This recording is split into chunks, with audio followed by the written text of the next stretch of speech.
Sempre n'hi haurà que es puguin comprar l'últim model de cotxe i també n'hi haurà sempre que només puguin anar en bicicleta. El capitalisme ho té tot previst i des de fa dècades. Peter Handke, l'escriptor austríac actual més mordaç, va escriure aquesta obra als 70 i ja va preveure les deslocalitzacions de les empreses europees. Haurem de pagar uns salaris més baixos. Com? Fent servir una mà d'obra més barata fora de les nostres fronteres. I està explicant una cosa molt bèstia, que és l'embogiment del capitalisme.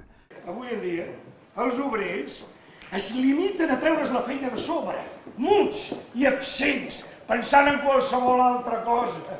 Ha perdut l'instint creatiu. Lluís Pasqual s'ha envoltat d'un repartiment estel·lar.